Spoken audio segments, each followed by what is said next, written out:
तुम्हाला माहिती आहे का, मी तुमच्या वेळेला जेव्हा प्रेग्नंट होते, चारही वेळेला मी 7व्या 8व्या महिन्यापर्यंत काम करायचे. आठवते तुम्हाला? म्हणजे मी आपल्या ऑफिसला जायचे, दिवसभर काम करायचे, संध्याकाळी घरी यायचे, घरात काम करायचे. म्हणजे माझं कुटुंबाकडे सुद्धा लक्ष होतं, पण माझं पहिलं प्रेम कायम माझं कामच होतं. आणि मला ना या गोष्टीचा खूप अभिमान सुद्धा वाटतो. कदाचित हेच संस्कार घडले गेले तुमच्यावर सुद्धा. मला खरंच तुम्हा चौघांचंही कौतुक वाटतं. तुम्ही सुद्धा कामाकडे छान लक्ष देता. आपलं रूपम कॉस्मेटिक्स, आपली कंपनी याचं नाव पुढे नेताय आणि असेच नेत राहाल सुद्धा. पण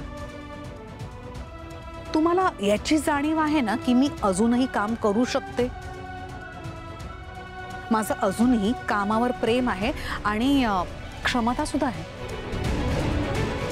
पण तरी सुद्धा आम्ही दोघांनी रिटायरमेंट घ्यायचं ठरवलं. ते कशासाठी? काम महत्त्वाचं असतं, पण त्याहूनही महत्त्वाची असते ती वेळ. प्रत्येक गोष्ट ज्या त्या वेळी होणं गरजेचं असतं असं आम्हाला दोघांनी वाटतं. कामाच्या वेळी आम्ही काम केलंच, पण आता ती वेळ आली आहे जेव्हा आम्हाला दोघांनाही असं वाटतं की आपली गरज आता आपल्या कुटुंबासाठी, घरासाठी जास्ती आहे. आम्हाला आता घरात राहायचंय तुमच्याबरोबर. आणि आम्हाला दोघांनाही आता असं वाटतंय की ती वेळ आली आहे की आपल्या घरात एक नवीन पाहुणा आला पाहिजे. बरोबर ना? बरोबर. म्हणजे आता काय आहे, दिवसभर आम्ही दोघंच असतो घरी एकटे, तुम्ही आपापल्या कामात असता. मग आमच्या बरोबरही खेळणारं कोणीतरी हवं ना घरामध्ये.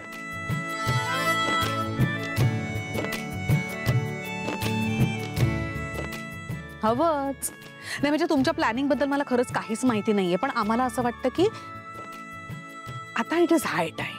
बरोबर. आता घरात पाळणा हलायलाच हवा.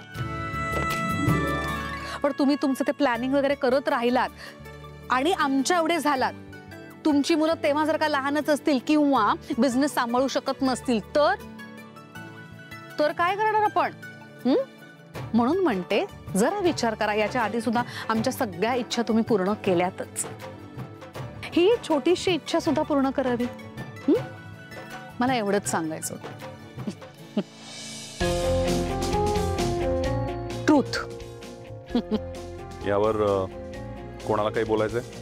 बोलायचंय?